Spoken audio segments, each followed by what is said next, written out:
Ministry of Water, I did various matters, various things in terms of the work, which was new to me that time. And my handover report speaks for itself. It talks about non-revenue, reducing non-revenue, coming up with frameworks for reducing non-revenue water. In water, we also were able to come up with a framework for water purchase agreements to work within the framework of PPP. We did several boreholes, several strategic plans to raise funding to the tune of, by the time I was leaving, we had about a total, including the Kenya budget, we had a total of about 80 billion for water. I was able to understand the mandate very fast, and we raised the water coverage from 65%, the national water coverage from 65% to 72% by the time I was leaving within that short period. And then sanitation from 26% to 32%. Now, in the Ministry of Lands, where I have then served for those other 10 months, now I believe this was my 10th month, we have various programs that are running, and therefore I would say that in terms of the work that I have been doing, and I'm very thankful to His Excellency the President for returning me back by way of this nomination back to the ministry that I have been for the last 10 months. I find that as a confirmation in one way or the other, or expression of confidence that I did my work for those few months properly, and subject to the approval, I'm willing to serve the country in that capacity. There are a lot of challenges in the ministry, but in terms of competence as a lawyer, I do not find myself as a stranger. For example, in the State Department for Lands, where obviously there are matters that I had done before. I was exposed to conveyancing, but I was not exposed to some of the challenges that are there, including fraud, including cartels, including bad practices, which we have, with the support of Parliament, I'm sure we'll be able to overcome. So I'm a team worker, I'm a hard worker, I believe in hard work and honesty, and I have the right aptitude to carry out my duty as a minister. Yeah. Thank you. I'll invite the Deputy Speaker to fire at you the first question. Okay, Honorable Wahome, I'd like to ask you this, and because it's one of the questions that most lawyers are asking. There's been the ongoing digitization of land transactions and records to curb corruption. There's been the rollout of RD Sasa, which was having a challenge, and I know that also you had the ministry's strategic plan 2023-2027. Could you tell us what you are already doing in regards to these three areas, but also what you would do, and that you feel that there's still challenges going forward if your confirmation of your nomination is made? Thank you.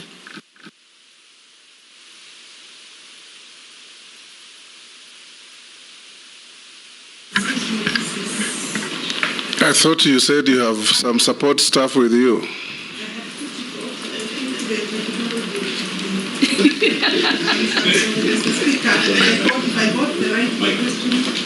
The question is what we are doing in respect of the ADISASA, the digitization and digitalization system within the ministry, the Department of Lands. And that there are several questions coming towards that particular strategy to deal with the land. One, this particular program is meant to bring efficiency to secure land records and to provide maybe surety that the security of the records will be maintained with integrity. The program started way back in 2014, and where we are, I could safely say that we have been able to cover the entire Nairobi with about, which has about 300,000 titles. And you can be able to access the Adisasa platform. And therefore, we are at a better place. But I still know that there are a few records that we are still working on loading. And of course, with the huge developments that are coming up, we will still require to have a bigger space in terms of that platform so that we can capture LAD in real time, be able to give records to the public in real time, and accessibility becomes easier and more assured. The story of missing files should be one of our bad history, so that this is a system that we should encourage, embrace as an information management system. What we have moved now to Murang'a, to Isiolo, to Mombasa with the same system, and we are already working in another 27 registries where we have been able to take our scanners, because the first exercise you do is to network within provide the infrastructure. Then you do the scanning of the records. You know, our records have been manual. We want to, of course, to get rid of the manual records. Not completely throw away the records, but be able to know that we have the information system secure, properly secured. But then the records are put on, on board, loaded. With that, then we can be able to say that I want to be very honest with the Parliament, because I'm at the right place. We needed a better budget, a bigger budget, to the tune of between 35 and 40 billion to be able to secure all our records under the digitization system. And of course, the country needs to be able to have fiber networking in those other places. And therefore, another maybe 5 years, we can safely be able to do this, provided that we get sufficient budget as a country to cover it.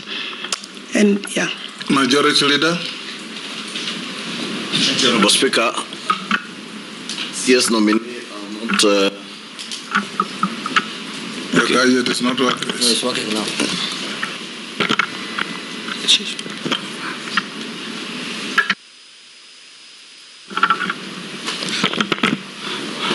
Thank you. CS Nomi, I will not ask questions of if you are approved, because you have been the Cabinet Secretary for Lands for at least a year or so.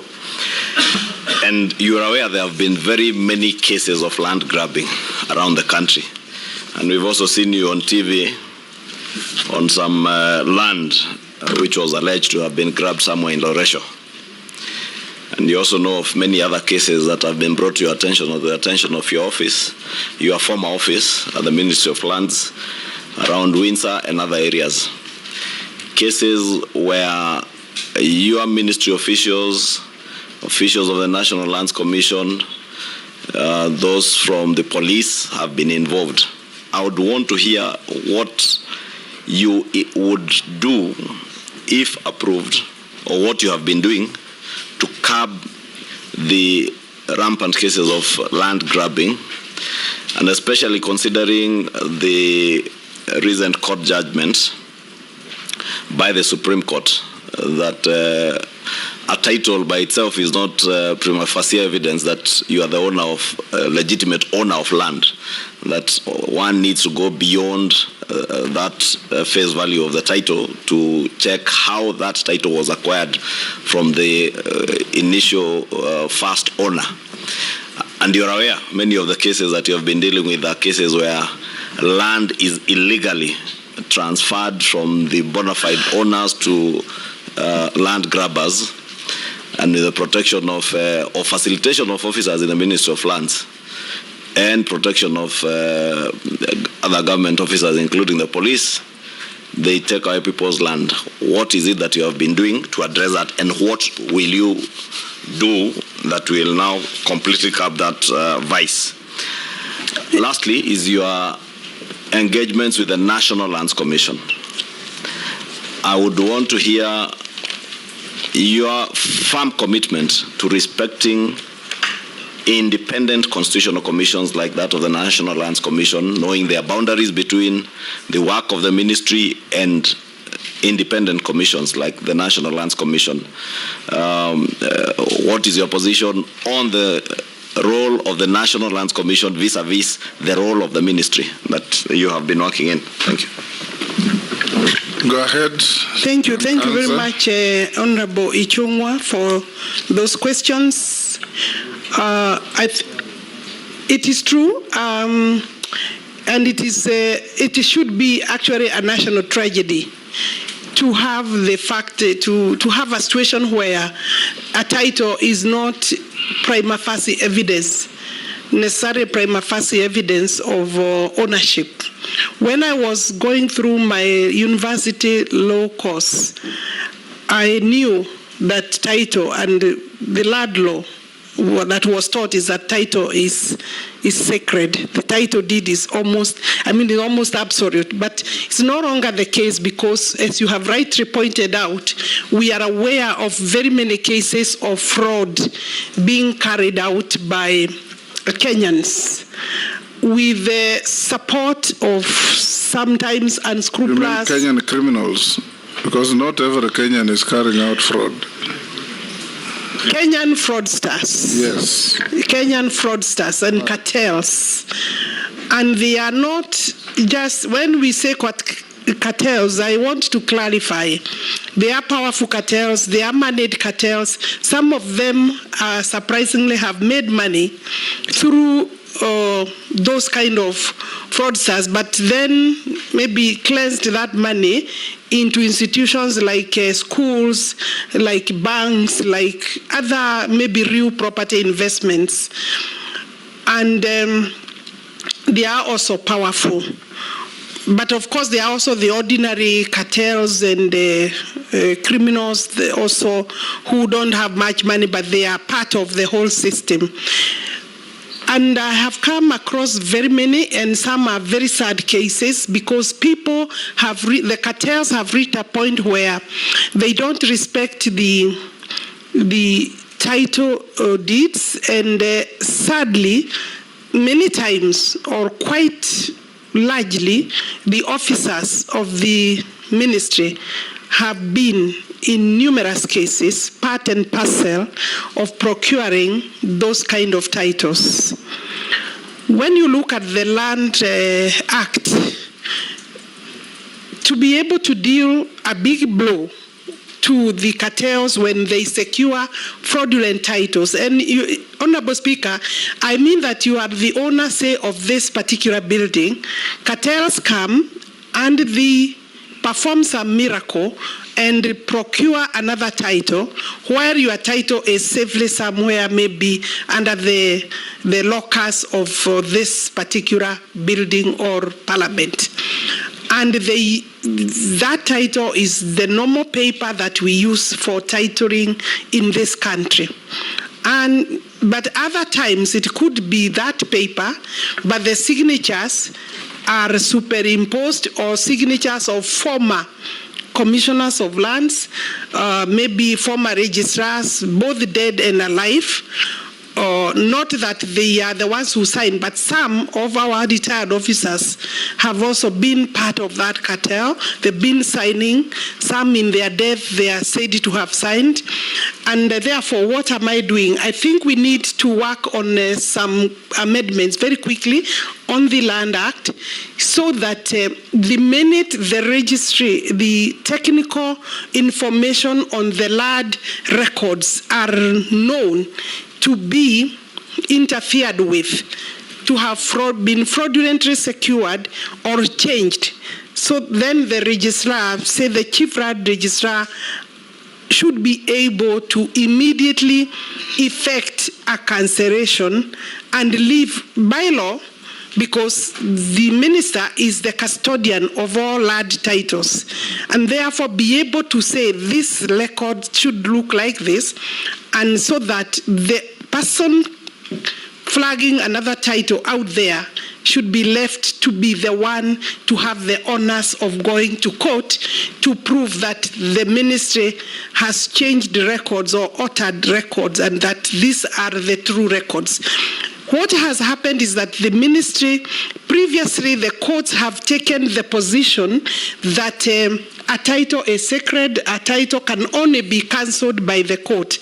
And you know, for the court to arrive at a position where it is able to say that these are the records, truly, the evidence must be produced before the court by the chief land registrar or through his officers, so that then the court can be able to rely, will always rely in a good judgment, well-reasoned judgment. The court should be able to summon, or the owners of the case to be able to call for witnesses and the right records to inform the court, to help the court arrive at the right decision, is evidence from the ministry. So therefore, there is no reason why we should, as a ministry, not be able to rectify the records. When you look at the current section 79, yes, it's not clear that you can be able to alter that title. Anyway, Mr. Speaker, I have been asked what I have been doing. I have been utilizing that section severally. I have impugned some of the documents because they are obvious frauds, and therefore I'm not willing to take the dirty work of my ministry to the courts. Let the person alluding or alleging that they have a good title go take me to court, and that should happen to the same for everybody. What has the fraudsters have actually taken that section and utilized it in their favor, and you know they have the money to influence, to pay lawyers, good lawyers, and eventually you may be the owner of the title and find yourself losing. It has happened. We have several cases in the High Court, others in the Court of Appeal, where people, genuine owners of land, are struggling with judgments that don't make sense at all.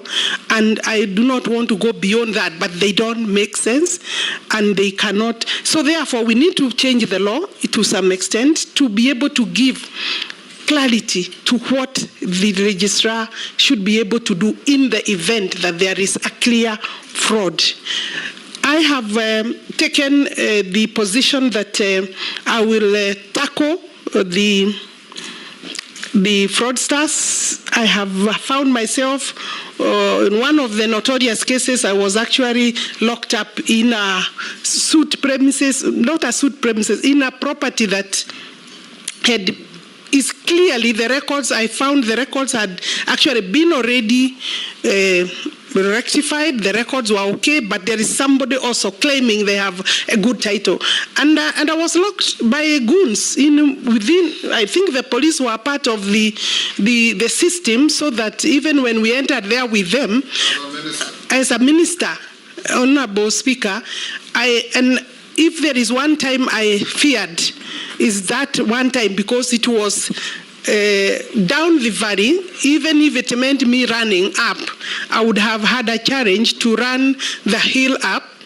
And these are young fraud, goons who have been put to guard this property. Maybe you should ask, why did I think I should go there? I'm taking this fight to the crime scenes, Honorable Speaker. And I'm willing to do that because once I have established that this is a title, either for schools, for institutions, because these people have stolen land right, left, center. A lot of government land has been taken away, including prisons, land. Institutions have lost land to them, to either people working within or people working within those institutions and other people. So I am taking the war to the crime scenes. And I believe that I need a lot of support from the police for purposes of enforcement. And but with the law, the answer is really dealing a big blow by use of the law, so that it is clear what we should do when we are faced with those kind of things. Yeah. Junet. Thank you, Chairman and Speaker. So, Mr. Chairman, my question to the nominee is, first, Madam Nominee, can you tell the committee in the period that you are there as a Minister for Lands, you have been, as you have just put it now, you have been following up grabbed lands and land that have been grabbed. Can you mention which public land can you say you have recovered from grabbers as of now? And secondly, whether it was necessary for you to go to that scene, what necessitated you going to that place? Because how many land can you visit if as a minister to go and that is a security issue, that is the enforcement issue. But more importantly, there was a bill that was authored from the ministry, the Lands Amendment Act, that was withdrawn by the majority leader. And you wanted to take the powers of the National Land Commission completely. What necessitated that? What was the reason behind why you wanted to usurp the powers of the Independent Commission? And lastly, the issue of disappearance of files in the Ministry of Land still exists. Kenyans go to the Ministry of Land, RD House, they can't find their files. And we have been told that land was being digitized since when the former cabinet secretary was there, Farida. Up to that time, up to now, from that time up to now, digitization is still going on. But files cannot be traced. When will this issue of disappearance of Kenyans' files end, Madam CS? Thank you very much. Nominees, thank you very much. The Honorable Ishongwa had asked the same question on the, what is our mandate vis-a-vis the mandate of the National Land Commission, and are we respecting the mandates of the, is there any issue? As far as I'm concerned, Honorable Speaker, there is no problem or challenge. We've not had any conflict or fight between my office and the office of the National Land Commission. In fact, I would say that I am having quite a cordial working relationship with the chairman and his commission. But that does not mean then we abscond or we abandon our duty, and therefore each has their mandate. Our main mandate in relation to titling is we are the ones, the minister is the one who does the leases. In fact, all leases in this country are signed by the minister. I would say not my signature, but for the minister. So I take responsibility for all the leases, including those that are going around there that are fraudulent. Secondly, we also do the title deed or the certificates of title. That's done by my registrars. So to that extent, then, our work is different because the National Land Commission's main mandate is to manage public land, administration and management of public land. And the amendments that we were proposing were speaking to the valuation. I still think that I will be able to come and persuade Parliament that valuation of government projects land, compulsory acquisition should be, the valuation should be done by the owners of the project, by the government, because we are the, you see, the National Commission is an independent organ of this country. And therefore, if it is the government that is doing its projects, there is nothing wrong in them doing the evaluations between the buyer and the government. And therefore, I think those are some of the amendments we were proposing. That does not take any power of the commission given under the Constitution. I think you could talk about maybe the law, but anything that is not working for the government within the law then requires some changes. You are aware that we have had a big challenge as a government by overstating and overvaluing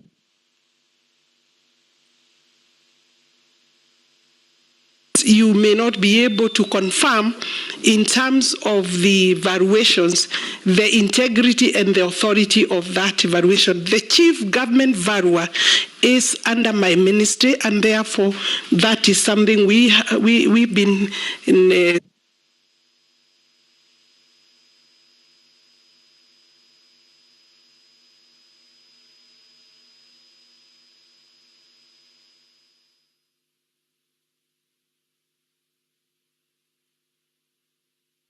What they do is to provide allotment, is to allow allotment and give no objection for allotments to be issued by the county governments, and therefore ensuring that public land is granted to only those who deserve to be granted the public land. And we have no dispute in respect of allotments of land between ourselves and the national government. So in terms of going, to how many places can I go?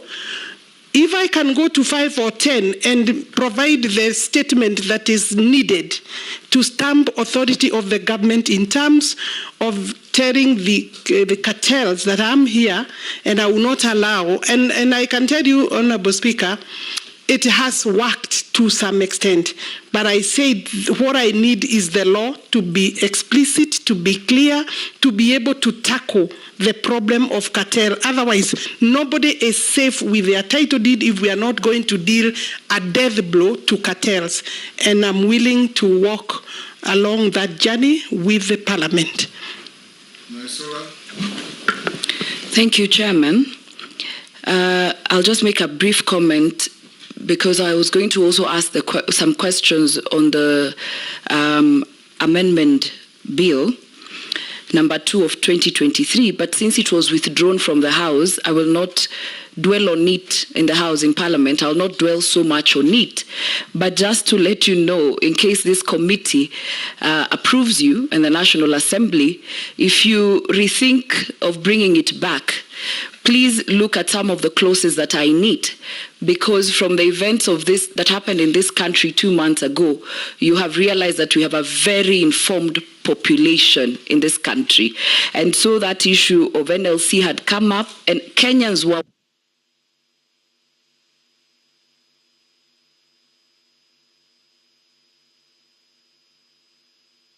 with issues of land, and you know how land is emotive. The second thing that was on it that Kenyans raised was the issue of inserting a new clause which will force freehold land owners, property owners who enjoy free ownership for perpetuity and can use the land for any purposes, to pay land rate. You know, that was just a comment since it has been withdrawn. So to my question, one, who is a cartel? Every CS nominee talks of a cartel. I want you to explain to this committee your definition of cartel. The second question is the whole issue of the housing levy. By April 2024, the government had collected in excess of Kenya shillings 34 billion. How many houses can you confidently say have been constructed and completed as we speak?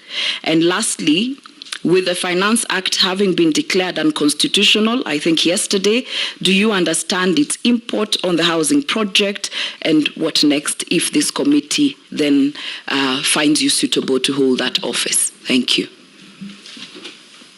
Take another. Nelson. Thank you, Honorable Speaker. Mine is actually very brief. Affordable housing is one of the key pillars of Kenya Kwanza administration. In fact, the President has been many times quoted as saying it was a deliberate way of creating employment. I want to ask you, Honorable nominee, how many young people have been employed by this program? And number two, do you think this program is sustainable, and is it working? Go ahead. Thank you, Honorable Speaker. I think it is important that even though Honorable Lesuda has not come by way of a question, for me to make one or two clarifications in respect of the authority and the mandate of the National Land Commission. Because many times there is misinformation or misunderstanding of the mandates. And I believe that there is no misunderstanding between ourselves and the National Land Commission. Sometimes it's just propaganda. If you look at Article 67, the functions of the National Land Commission are to manage public land on behalf of the national and county governments. 2, to recommend a national land policy to the national government. Indeed, I have one document already recommended, and we are working on the national land policy, reviewing it since 2009. The review is supposed to take place every 10 years. Then to conduct research related to land and use of natural resources and make recommendations to appropriate authorities, to initiate investigations on its own motion, that's regarding complaints, historical injustice, and all that. And then finally, then there is to encourage the application of traditional dispute resolution mechanisms to assess tax on land and premiums on immovable property in any area designated by the law, and to monitor and have oversight responsibilities over land use planning. So I believe that the bill, one of the bills was Honorable Leader of Majorities, and the other one was my bill. There was the very sticky issue that was floating around, which was actually an incorrect position, that we had planned to change freehold title to leasehold titles. One, it is practically not possible within the law for me sitting as a minister or any of my officers to change land tenure from one regime to the other, meaning from leasehold, freehold to leasehold. But with the application and consent of the owner, it is possible. So there was no provision that we had brought to do that. What raised maybe concern is the proposal to levy some charge or some fee on freehold ownership within our cities. Let me clarify again. The levy that we had proposed in the bill that was withdrawn was levy on freehold land within cities. So far, by the description of cities under the Urban Areas and Cities Act, we have Nairobi, Mombasa, Kisumu, Nakuru, and Eldoret is soon coming on board because it has been approved. So 5 cities. But the... Chair, sorry to interrupt the CS, but because you are House of Records, and she has mentioned a bill that I have sponsored, which what she has said is not accurate. The bill that I had sponsored initially is what then became the Owen Bayer bill, amending the National Lands Commission Act on Section 14 and 15 of the National Lands Commission Act to vest powers to the NLC Act. What Honorable Lesuda was asking is regarding the bill of the Land Amendment Bill number 2 of 2023, which I withdrew, which came from the ministry. Our bill, yes. And the issue she has raised is the issue of rates on freehold land. And in the bill again, it was not clear whether it was in cities. It is actually the Committee on Lands of the National Assembly that in their report proposed that you limit that to cities. So I think is good. Yeah, the process was ongoing. I agree and I accept. What came from the ministry is not what you are saying. The bill was ours, but there were many proposals to amend even that bill. And so far, maybe the argument is, I'm making this for clarification, that there was no proposal for rates because rates are not payable to the national government or the Ministry of Lands. Rates are payable to the county governments, and they are doing their own review of rates.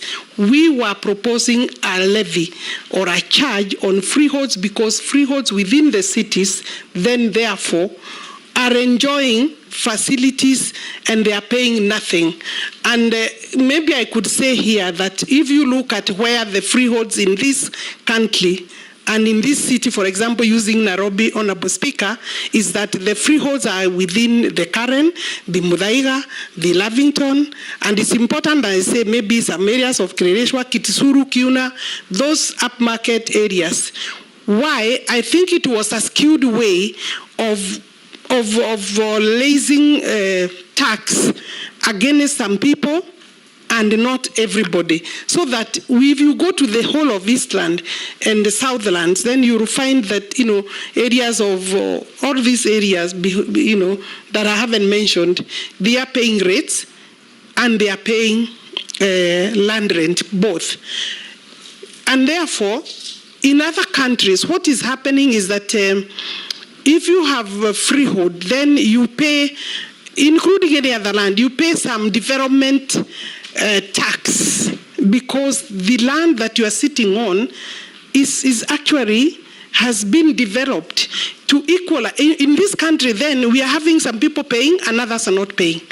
And I think that is a conversation that we will be able to bring back to the National Assembly for debate and discussion, and also robust public participation and debate.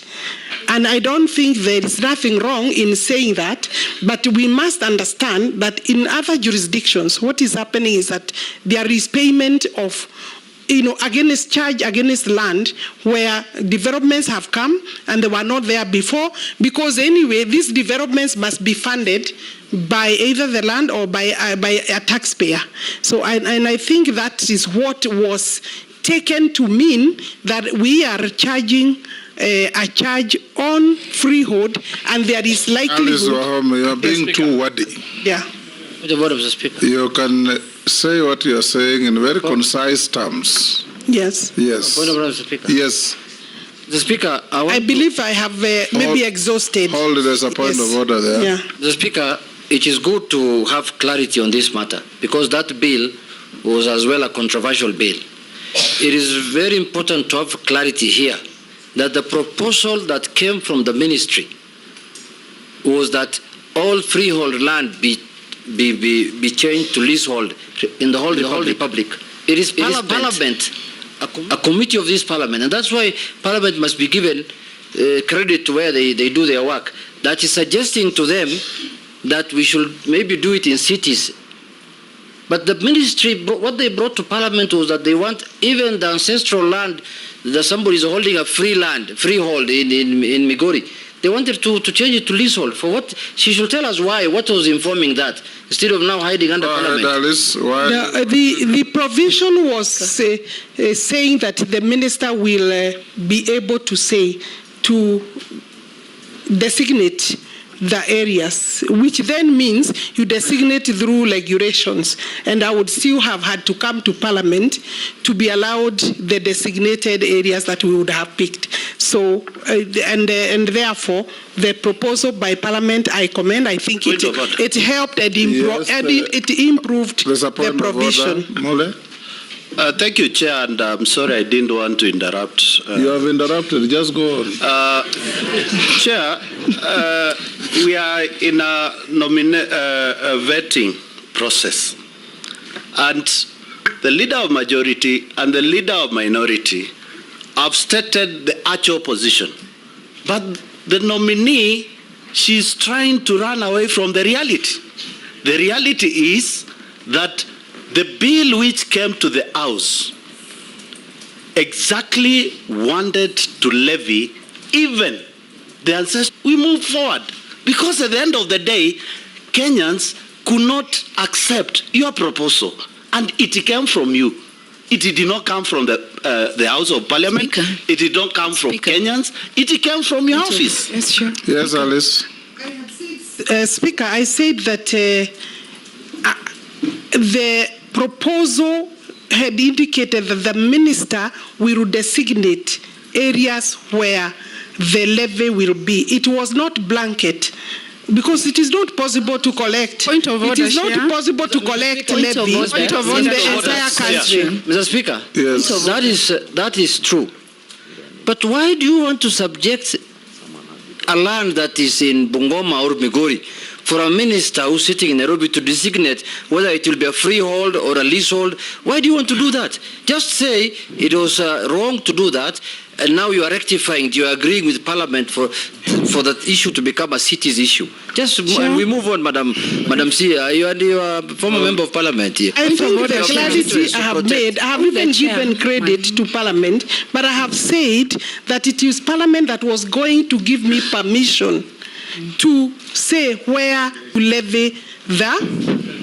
Yes. Point of order, a brief one. Yes, Naisula. Thank you, Speaker.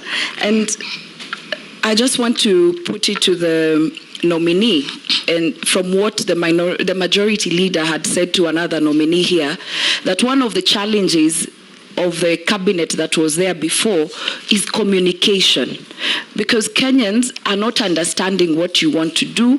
When they raise questions, it is said to be propaganda, but now we have confirmed here today that it is actually the truth.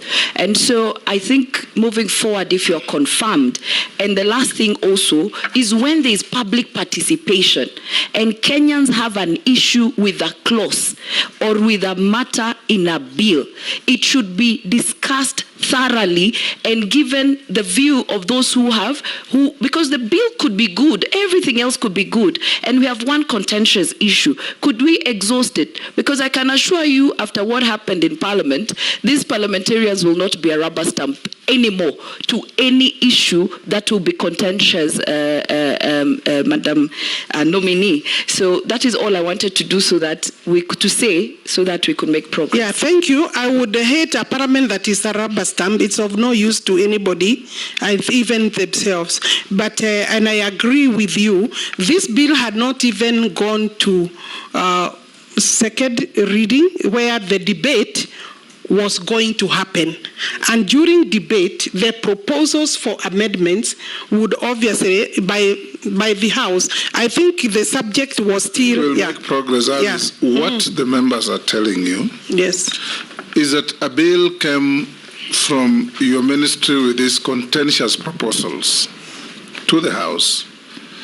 When it was picked up and spread like wildfire, the ministry maintained a conspiracy of silence. Instead of coming up to say, it was our bill, we withdraw it so that you quell the fire, you said nothing. But that is, let's move on. Pausing. Thank you, Speaker. I think there is need for better communication. Yes. I agree with you throughout the entire government, including my former ministry. Yes, even His Excellency the President has said, lamented, that one of the weaknesses in the government is poor communication. You are doing good things which nobody knows. And when you do bad ones, you don't own up. Questions on housing levy. Okay. Yes, Speaker. We proceed to the housing levy question. I was asked by Honorable Koech how many people or youth we have employed under the affordable housing levy program. I want to confirm that in our records we have about 106,000 youth, both men and women, and I want to add here that most of them are youthful, below 35. But we include women because we have women who have the skills and artisan skills. Yes. Youth has no gender; it's just youth. Men and women. Sometimes when you say a man, it is said it is also a woman, but until you say it is both male and female, then there is a problem. So thank you, Honorable Speaker, but I would say the youth, it can be youth, women and youth, or youth men. Yes, so we have ensured that gender is also observed in terms of those who are working and benefiting. Is it sustainable? It will be sustainable if we are able to continue affordable housing, and I'm aware that it is also still in court. Would I say that up to now we have over 100, we have at least 48,000 housing units that are in different stages of construction, between maybe 20% and 95%, some nearing completion. In fact, we expect that we will be launching several of those units this year.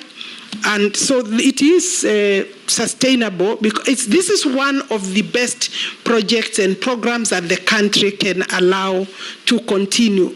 Everything else bad said about it, but this one, in terms of employment and in terms of self-sustaining, if we can allow the levy to continue, it is sustainable. And I bet that what we are giving, including allowing housing to people who previously cannot access and afford decent homes, then I would think that the country should take it and proceed with it. I thank you, Honourable Speaker. And if we were to be direct to the question and answer, would say we are almost spending 1 hour only for leadership of the House. We have not even had anything ourselves. So, Speaker, what is mine? Mine is this. Nominee, Honourable Alice Wahome. This issue of house levy or house tax, of course, was very controversial, and it is still controversial. However, because it is in place, it is mainly in urban. It's only in urban. And the people who are paying are in the villages. And most of us in Parliament, we represent village constituencies. About 80% of this country is village, or 70% for that matter.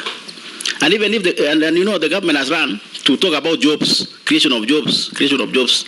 My view, Minister, is if you are confirmed, what will be the housing plan for the rural people who are also paying this tax and paying this levy for people in towns to enjoy houses and to enjoy jobs? Nobody in my constituency or constituency rural who will enjoy those jobs.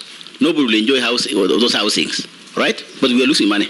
So what is it that we are advising even the president or the government in terms of saying, these guys in the rural are paying these taxes or levy, but this is our housing plan for them, so that we can actually move as a country. Thank you, Speaker. Gikaria. Thank you, Chair. I will only ask questions that have been raised by Kenyans. The chairman of the IDP camp in Nakuru called New Canaan is asking, after the settlement of the court cases referring to Donga Farm and Kisima Farm, when is the ministry intending to do the titling? Secondly, there is a guy from Joro asking about Ndefo plot in Menengai Slopes and whether there will be titles, whether you will be giving titles to that place called Ndefo plots. Thirdly, is a teacher in my constituency asking about... Mr. Speaker. Yes. Mr. Speaker, not to interrupt my colleague, I think those questions can only be answered by the minister when she is in office substantively. Whether she can give me a title or not. She can't give anything now. Honourable Chair. I was about to tell she's jobless. Honourable Gikaria, you are assessing the suitability or otherwise of Alice Wahome being reappointed Minister for Lands. Now you're asking her to issue titles. Sorry, let me rephrase. Under what authority? Let me rephrase. Yes. Assuming she is appointed to that, assuming she is appointed to that position, Honourable Chair, because these are pertinent issues. On another point of order, yes. I think Honourable Junet's point of order was very legitimate, yes, because the questions Honourable Gikaria is asking, even if the minister is approved, are the questions that we change our standing orders for, to cause the minister to appear before the House to answer such questions. These are not questions for a vetting process.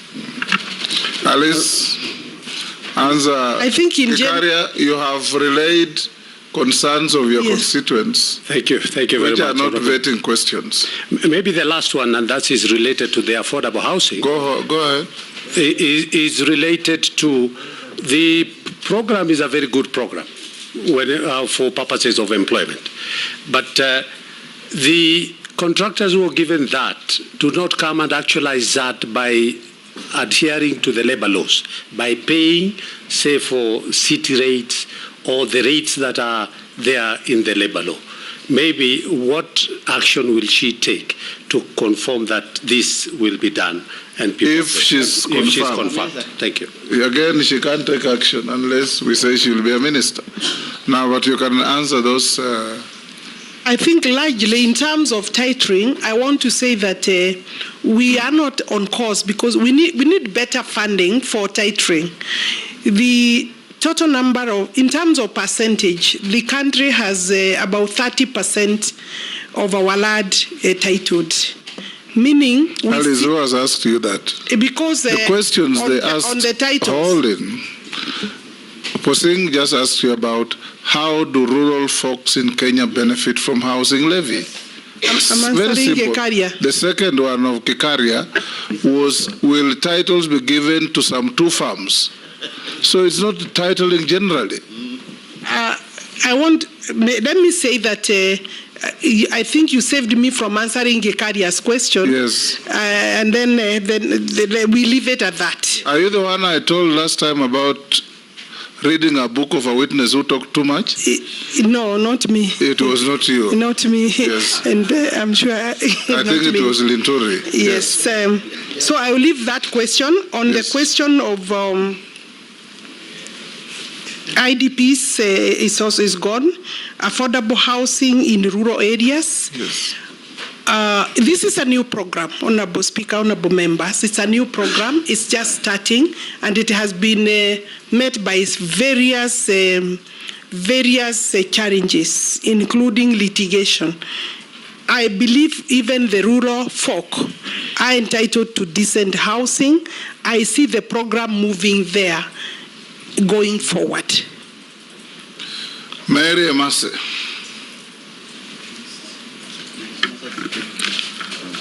Thank you, Chairman. I had 2 questions, but one of them has been, I think, prosecuted well. It was on the proposed levy on land. Very good. But I would want to say, Chairman, that there is need to improve the communication in terms of public participation. Probably going forward, we need to change the law so that members are involved in doing public participation with the people we represent so that we disseminate the information and then bring our feedback. But Chair, I want to ask on collapsed buildings. There are reported incidences of collapsed buildings across the country, which have resulted in injuries and loss of lives and property. Oversight of the construction industry falls under the ambit of the State Department of Public Works. So my question is, what has been done to address these cases and to avoid future incidences? In your view, are these measures sufficient in resolving the issue? Alice? It is true the regulatory authority, that is NCA, has the mandate in terms of ensuring that only people who are qualified are contractors. But the problem is not just about contractors. I think the problem is deeper. We have people taking shortcuts, and some people also, we need to work collaboration with the county governments, because some of the buildings coming up do not even have plans, so that even the issue of the National Construction Authority or enforcement should start at a further place at the county level. And I think that we need to do our work better.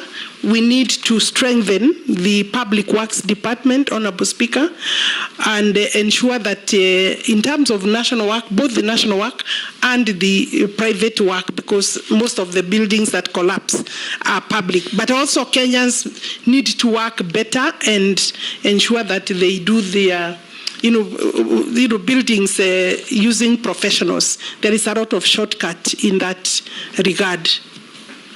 So that the Kenyans should be also their own watchmen. I mean, the government cannot be everywhere. I think government is doing its best, but Kenyans must also start building with integrity, meaning applying the law and the regulations. Daud. Thank you, Mr. Speaker. I just want to comment on one thing before I ask you a question. From your CV, you have said you're a member of parliament from 2022 to 2027. So does it mean you were not a minister? I know you were elected until 2027, but you had to resign to... No, it's in her CV, that's what I'm saying. So you need to correct your CV. I will look at that. It was only 2022. Let me ask you my question now. Adjudication mistakes on land are normally sometimes done at the lands office, and it costs people to rectify those mistakes in acreage or size or whatever, about 18,000 shillings to rectify. And not just that, you have to pay, initially you had to pay 150 or 300 or 500. That charge has now gone to 3,000 shillings. And there was no public participation when you increased the charge from 300 to 3,000 shillings. Somebody has got 10 parcels of land under adjudication, has to pay 30,000. That's even before you factor in other costs. That is one question. The second question, what is your take on the Dungu Land Commission lands, which were cancelled, which there is a report regarding the same? The last one is regarding affordable housing. You have talked about it, and my colleagues have talked about it. And there were grand launches by His Excellency the President, who has nominated you to that ministry again. But unfortunately, those housing were just launched and they have not taken off. And like Honorable Laisuda has said, there are 24 billion in that account. So what is that money doing if it is not being used? And those lands are, those housing projects are just stationary. Thank you, Honourable Speaker. If you allow me another one, but I think... Ferdinand, take two.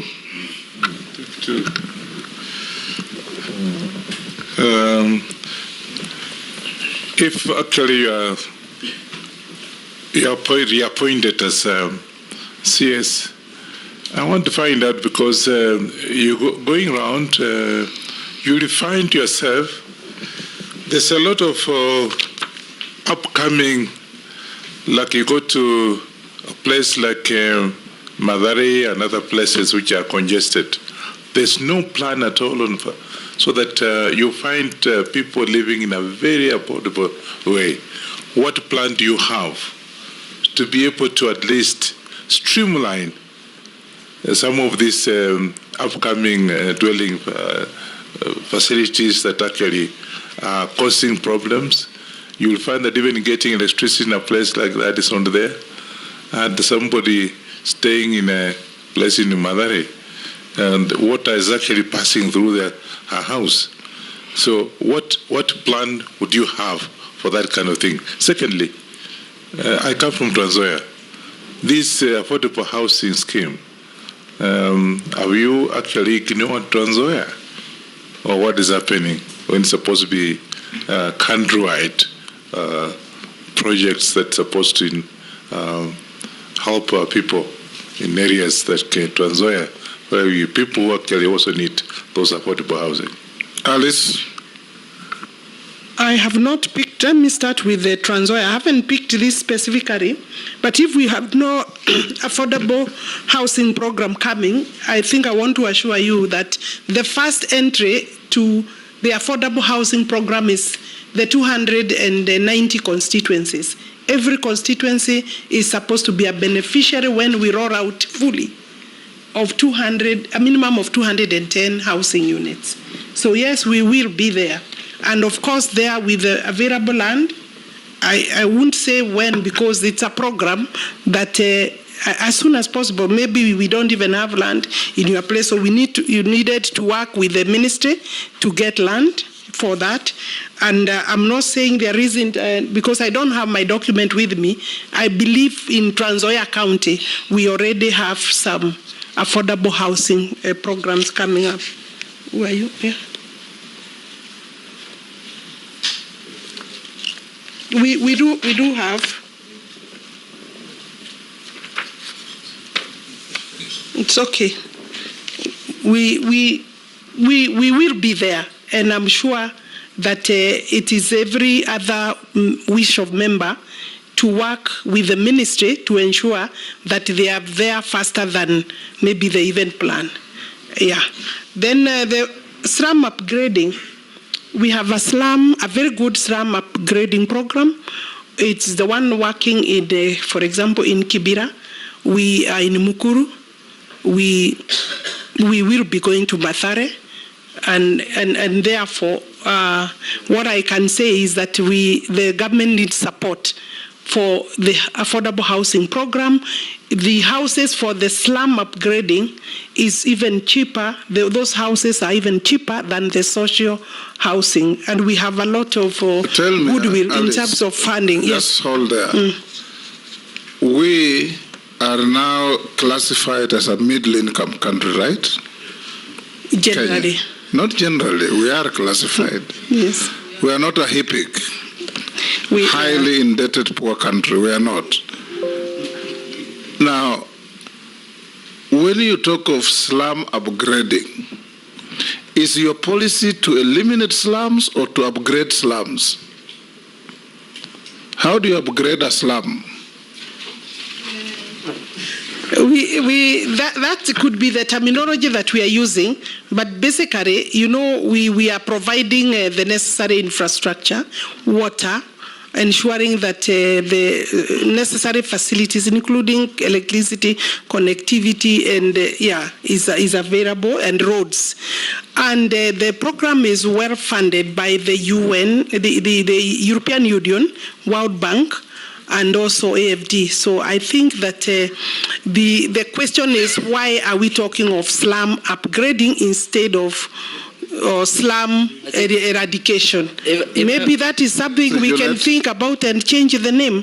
No, I think even I've understood her well, Speaker. She's saying they want to make slums habitable, that people can still live in slums, but they become a better place where they say... That cannot be the direction of our country. It is not. It is not. It is basically, once we work, we eliminate the slum. So possibly we need to change the wording of that program, the title. I think, thank you, Mr. Speaker. Let's begin by saying maybe that concept of slum upgrading is not our concept. Yes. The financiers, you've talked about them. Yes. Those are the people who brought that terminology, because you build for me nice things up country and a slum upgrading, and it's a misnomer. Two questions. The first one is on housing levy. We are interested in this because we are told we have actually collected lots of money through those levies. And there was a report in the papers that the PS had actually invested the money on treasury bonds. That sounded a little bit odd, but you may need to confirm whether indeed we do have that surplus, and that is the route we are taking, while at the same time, His Excellency the President has taken another route of saying, instead of just affordable housing for people to buy, we will now put up hostels in institutions, which I think is a very good program that would go side by side with the affordable housing. On land, again, if you are confirmed, we have experienced the President going around the country and interacting with the people. They come up to him to say, we do not have title deeds and we need those title deeds. And he makes generous promises that in 2-3 months I'll be back here to give you the titles that you need. As the person responsible for policy, are there policies in place where you can actually carry out those premises without having to embarrass the head of state, so that those down there do not say he gave false promises, etc., etc. You're able to carry out to the letter when the promise is made, it's actually executed. Answer that, Alice. Dawood is protesting that you didn't answer his question. Yes. And then Dung report. Go ahead. I asked 3 questions. Speaker, I asked about the adjudication, about the Dungu report and the affordable housing, where nothing is going on, and you've got 24 billion in the account. putting in treasury bills or bonds? Yes, Minister. Former Minister. I could start by looking at the Dongo report is a very good document report, and I know that several of the properties that are within and picked by the Dongo report will clearly indicate the kind of cartel that I was talking about. I know I was asked to define what is a cartel. I think, in short, a cartel is a thief. It's a thief for land. The Dongo report is a lot of, I don't have the figures, but some of the land recovered has been recovered through the EACC because we have institutions, some we have had to go to court through EACC, and it is work in progress. The report is still live. That's what I would say. Affordable housing, everybody wants affordable housing, but there is also recognition that there has been a lot of disruption on this particular program, both by cases and therefore implementation, and that's why we had some money not able to implement immediately, because when you have also cases going on, you need first to understand where you are. And it is not that there is surplus. We have also already procured for all that money you are talking about. What happened, Honorable Speaker, is that the last financial year, 2023-2024, we had a balance that was not utilized because payments had not been done, to the tune of about 38 billion shillings. And it would be reckless to hold money into a general account without investing it, even if it's short term. So there is, it's not that it's being invested because there is no work. We have 106,000 housing units. Right now we are releasing the newly procured ones, over 55,000, and therefore I want to confirm that that money is already taken up, plus of course unexpected maybe annual income through the levy of about 62 to 63 billion shillings if the Kenya revenue does its work properly, and I think that is the amount we expect so per year, about 63 to 65 billion shillings. So the 38 is part of the budget that we presented and will all be spent in this year. So Dawu, I want to encourage you. I believe that I'm here to seek support also for my suitability, and when that happens, then if that happens, I think on my part I should say if that happens, then we should be looking at. Meru is a beneficiary of some of our affordable housing. We've come there with the president, so maybe we have not reached your constituency. No, Speaker, they have launched with His Excellency, put the stone. Your question is that we have not moved started. Even one way, and they've got the money in the account while she was the minister. That's why I'm not saying if she's confirmed. While she was the minister, it has not moved.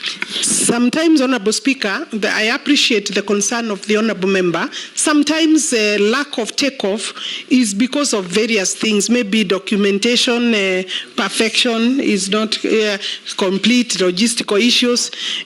Sometimes even when we do proper investigation, you find that the contractor who had said that they are able to take off sometimes get a bit of delay. And we are supporting even local contractors. So I don't think it's a case where we are that so strict. We are working with our local contractors, and sometimes logistical issues. And thank you, Honorable Judet, for once. I know it is a very important key issue in terms of implementation. Yes, Owen.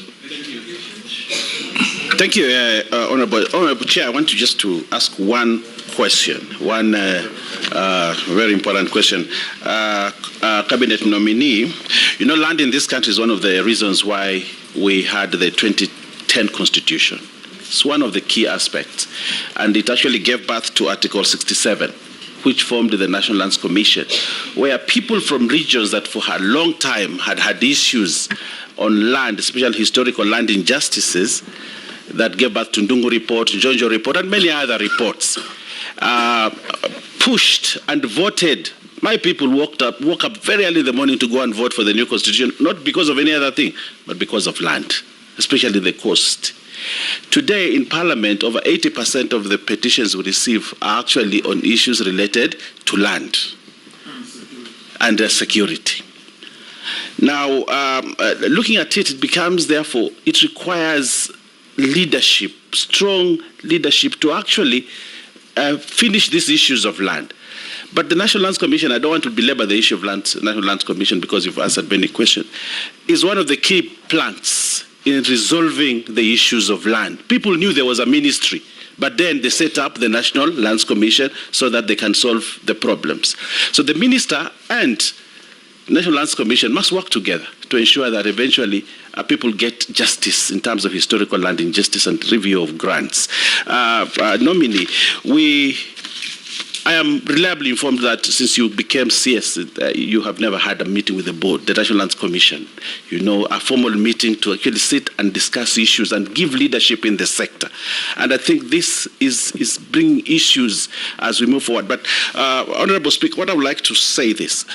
We have moved amendments to amend the National Lands Commission Act so that we can extend their mandate in review of grants and hearing historical land injustice. But the biggest impediment has been the ministry, including a letter that we received from you dated 24th April, which is signed by you, that you know there are certain issues. When the committee called you for the meeting to discuss these amendments, the committee said that the minister did not make an input. But when we passed the law in Parliament, when it was going now, we are supposed to send it first, and we respected your letter, and actually these are my amendments, and we held back. But the vibes I get, if I can use that word, the vibes I get is that probably the minister does not want the National Lands Commission to exist. She wants absolute power to run whatever she wants, the show in the land sector. And they're making a speech. Can I ask a question? So my question is, do you still believe that we should not review the law, especially section 14 and 15 of the National Lands Commission, to give them power to review grants and to hear historical injustice? I mean, do you still believe we should not review that and deny the National Lands Commission the power, or you have changed your mind about it? In those many words, he's asking, are you hostile to the National Land Commission? And have you ever met them since you became minister? Maybe I will repeat first that I don't know where your information is coming from, Honourable Member, but I said that I enjoy cordial relationship with Otachi Garrison, the chairman, and his commission. That is one. We have not had any conflict, either by exchange of letter or by verbal exchange. So the source you have could be a very biased or an incorrect source. I am working with them. Remember, they are also an independent commission, and their mandate, they must also not encroach on the mandate of the executive, because their mandate is very clear in the Constitution, and I have no personal interest or ministerial interest or executive interest to encroach on their mandate. But they must also remember there is also the clear mandate they have and we have. I have met them, Honourable Chair, in various meetings, formal meetings. I have met the board, and when the chair also confirmed that the board is coming, some of the members did not come, and I don't want to go into that because the commission, I think you need to summon the commission yourself as Parliament. The commission has its own challenges. I think it's right now maybe a bit... You say you have no problem with them, then continue to list their problems. Not myself, person, their own challenges, not between me and them, Honourable Chair. Okay, that's what I'm saying. Maybe the reason they are not working is the challenge between, but not between me. They have handed over, during a formal meeting, the national land policy, because as their mandate, they recommend to the ministry, the National Land Policy. We have had a whole morning meeting, the entire board led by their chairman. So, and the chairman also paid a courtesy call. We have had other mini meetings for various things with the chair and any other commission that has an issue to deal with at the ministry level. So, I'm okay. Mr. Speaker. What is your take on microphone? Amendment of Section 14 I think my and 15. take would be the take of everybody else. I mean, I work for the country. If those provisions, that particular maybe amendment you are talking about, if it is subjected to public participation and debate and other stakeholders and it goes through, then I wouldn't be the one who would hold it. But I don't want to sit here and say that it's okay, because it may not be okay for many other stakeholders. Thank you, Mr. Speaker. Honorable Alice Wahome, this Ministry of Lands has been cited as corrupt from time immemorial. And the issue of, even when you watch news, many times you find people have been, kicked out of their houses because of the issue of fake titles, which you've addressed very well, I must say. Because you've said you have a way of dealing with the fraudsters. Even if they have to go to court, let them go to court. But my question is, what action do you propose to take if you are approved on the staff of the ministry that are clearly, in many instances, involved in the same fraud? Because you've given us a direction on what you do with the fraudsters outside, but what about the staff? Because those ones are your staff. And secondly, when Kenya Kwanza came into office, there was the promise that the issue of evictions and demolitions of people's homes would be a thing of the past. You saw over 10,000 people kicked out of their homes in Mavoko, and that still continues to happen. In fact, recently, I think some people are kicked out of some estates within the city of Nairobi, and compensation given was definitely not enough, and part of it never even got to the registered owners. How do you, has the policy changed? And if so, what do you want to tell those Kenyans that have such issues and are concerned? Let's take, we're going this way? No, we're coming that way. Amisi? Thank you, Speaker, for starting where I am. Speaker, I've been quietly listening to these proceedings. I may not be a happy person because I expected, we vetted the nominee before us 2 years or so ago, and she has served in various portfolios. I expected a progress report, sort of success stories from where we posted her. But I can just see a lot of verbosity on this and this land issue. This land issue, Speaker, it affects even the public offices. If you look at the audit report of parastatus and the government agencies, 90% of the audit is just on land, either ownership, one entity taking another one to court, one parastato, and it consumes a humongous amount of money between legal fees and accounting fees and surveying fees. So it is an area that you do not just, talk about it in the passing. So I wanted to hear from the nominee. Yes, she has served there. She's going there back. I don't have your progress report so far. But the issue of parastatals and the government. You say she's going back before we decide? Yes, if she's approved. Yes.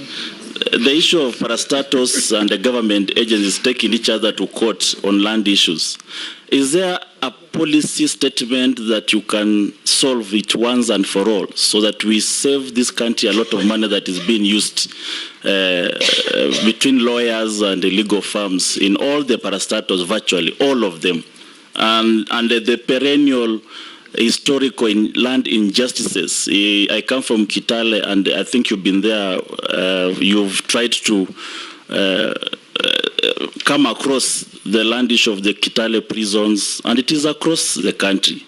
We are perennially in constant problems with our constituents and grabbers and landowners and the government entities perennially. Can it stop once for all? Can we have a progress report from your ministry going forward? Answer the question by Robert and Missy. From Robert, what am I doing with my staff? What have I done with the staff that I have said that sometimes they are part and parcel of the cartels? Since I got into the ministry, we have had 4 arrested officers and charged in court. There is another 3 under disciplinary processes. And therefore, I think to that extent, and have had a meeting with all the registrars in the country to restate the policy and the position of the minister and government in terms of this business of participating in fraud. And they know, and we have many other cases with the DCI, and I think there will be likely other officers that will be taken away by those cases.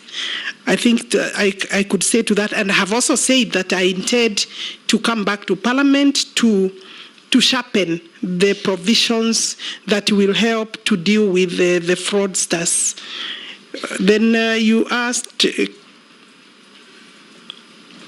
I think the question on kicked out, I don't understand that one.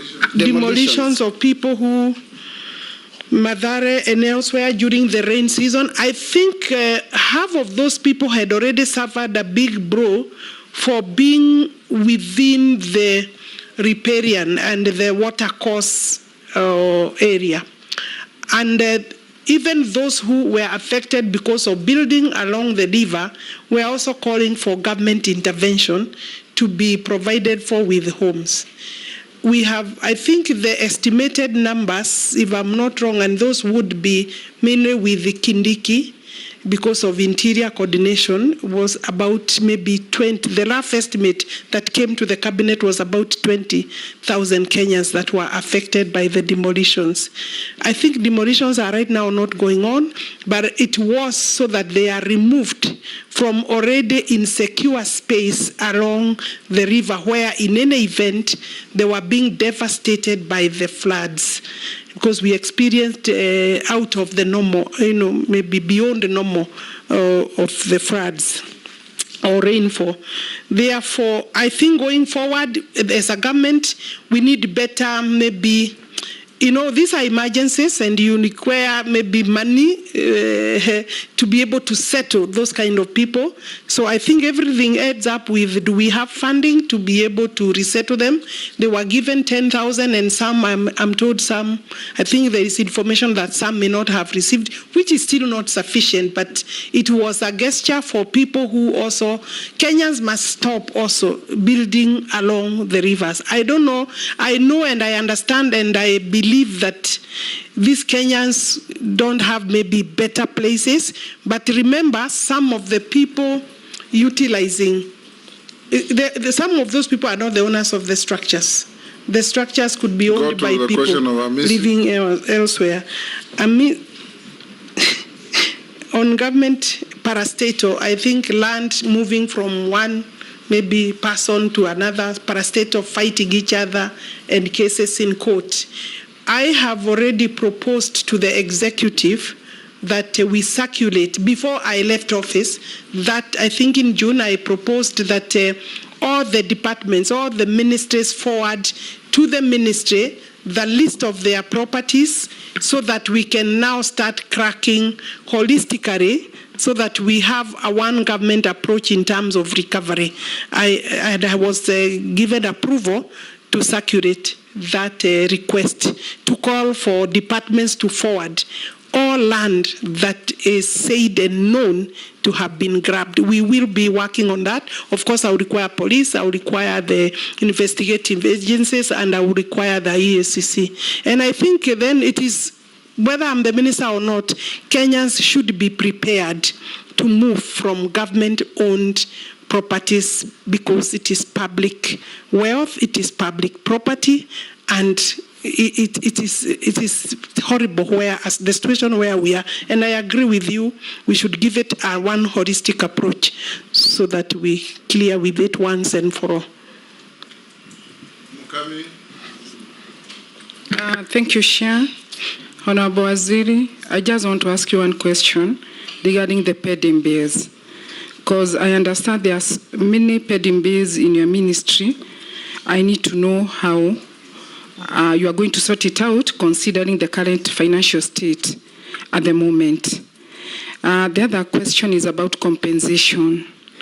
There are many Kenyans who have given their ad to the government, and they've been waiting for their money, and it's like it's taking too long. Thank you. Ms. Shimbogo. Asante sana mwenyekiti, nitauliza maswala mawili, swala la kwanza kwa lugha ya Kiswahili na swala la pili kwa lugha ya Kiingereza.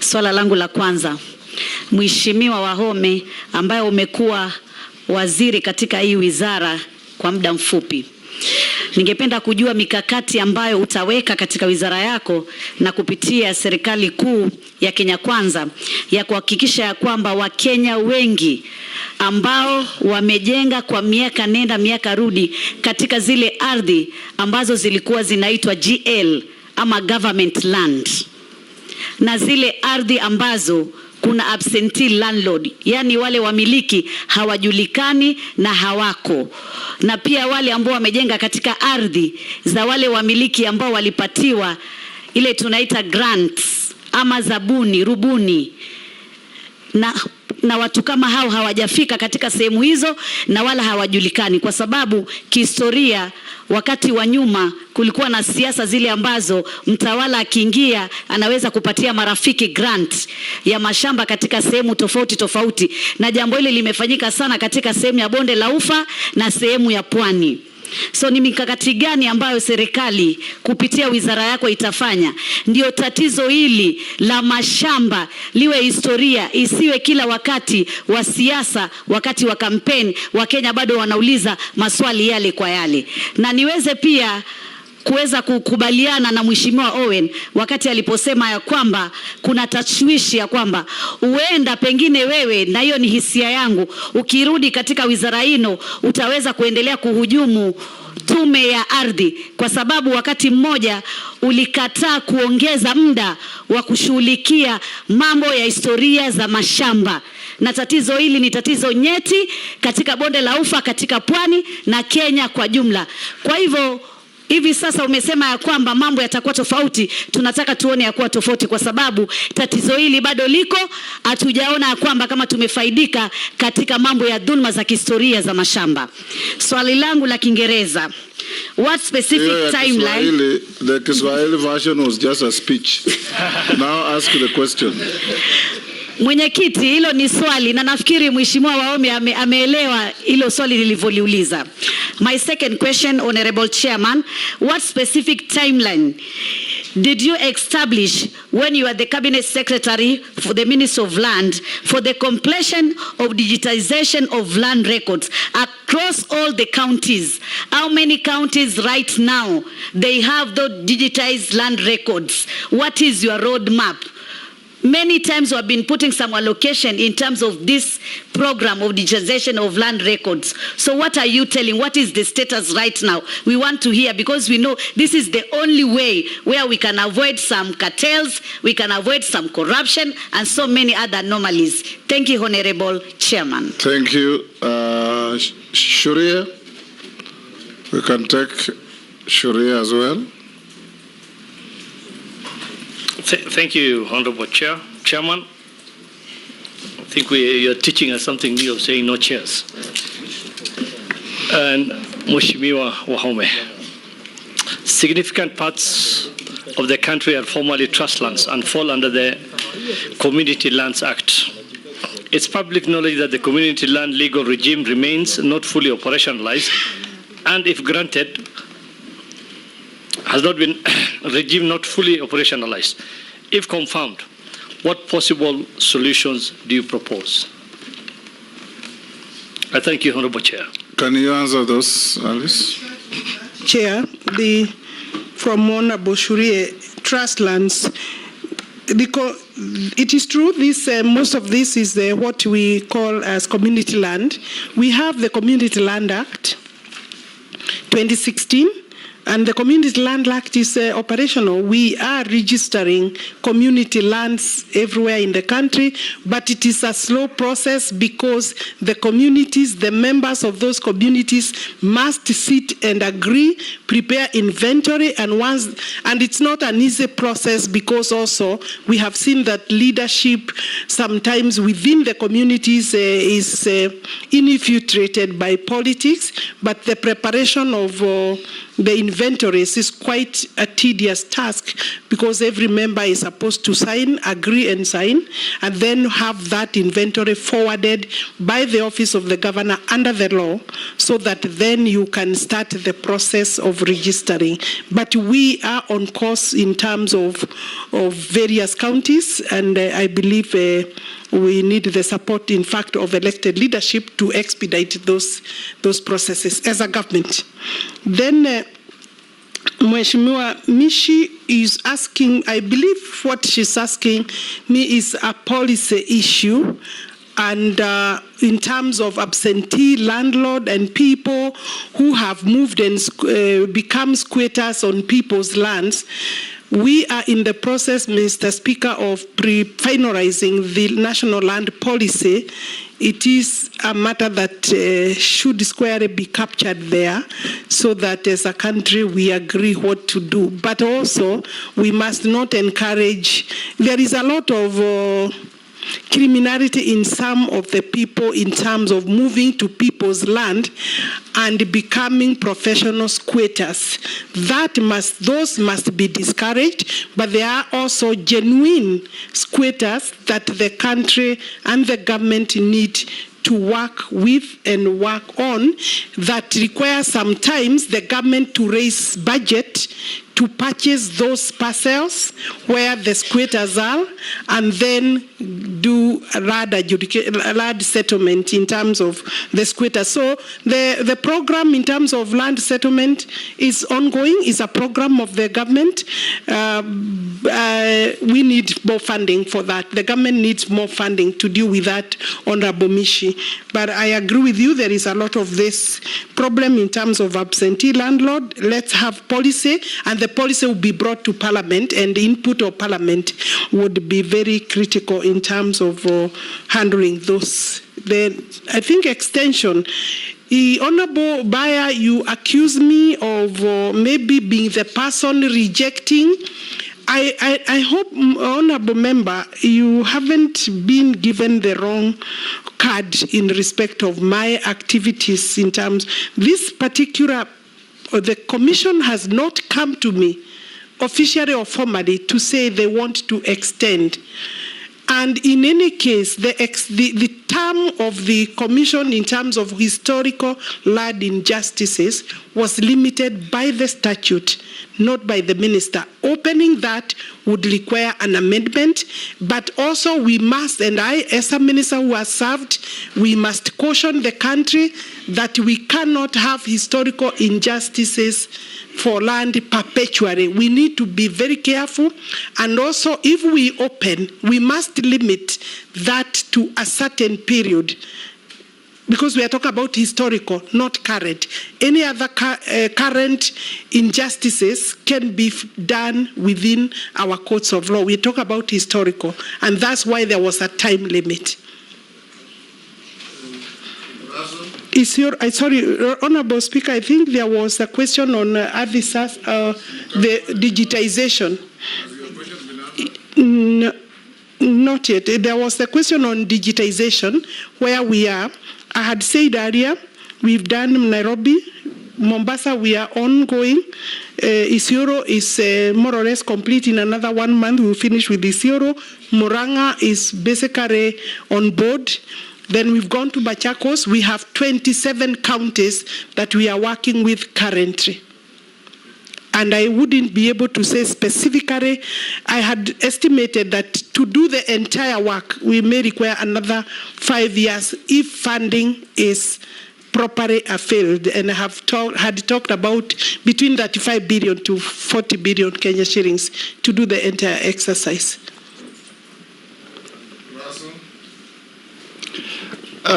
Thank you very much, Mr. Chairman. Honorable Alice, land is a factor of production. And where I come from, land actually is a major source of conflict.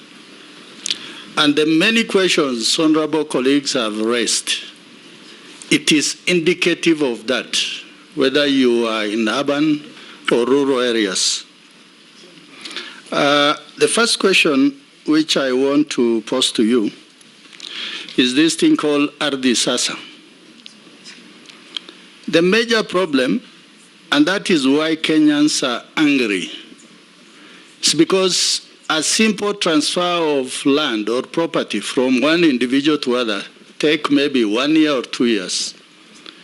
If really we have a platform, if really it is digitized, why would it take inordinately such a long time if what you are explaining to the committee is seamless? Secondly, I think the issue of corruption in land, it is not just simply said. I think it's profound. Examples are everywhere.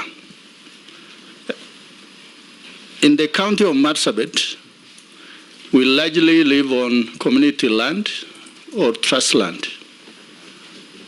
But what is surprising, there are individuals who hold titles in areas that have not been adjudicated. And when they go to the ground, they are told, show us the extent of this land, and they cannot. So what is simply happening is those individuals who are involved in titling are the ones who actually are illegally issuing illegal title deeds. Going forward, if the House is going to approve your nomination, what is it that you are going to do differently? Because, Honorable Speaker, I have to make this point. From what Honorable Alice has given the committee this afternoon, I think that committee may be running into headwinds with you, simply because you need to carry leaders along. Because land is not just anything. Land is about community, it is about people, it is about settlement. So people must really be carried along. Thank you, Mr. Chairman. Thank you very much, Mr. Speaker. And I want to ask the nominee.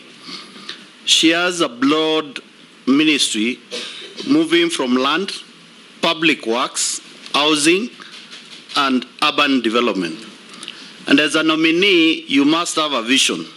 And I want to ask the first question is that, what is your vision to sustain urban development in the 47 counties, and how do you plan to address the challenge of rapid urbanization in terms of planning, in terms of giving blueprints of how the water supply will be done, roads construction will be done, the issue of electrifying those urban areas, and the issue which is very fundamental of sewerage in most of upcoming towns within Kenya. Secondly, the State Department of Planning Public Works launched the National Building Code 2024 on 17th of July 2024.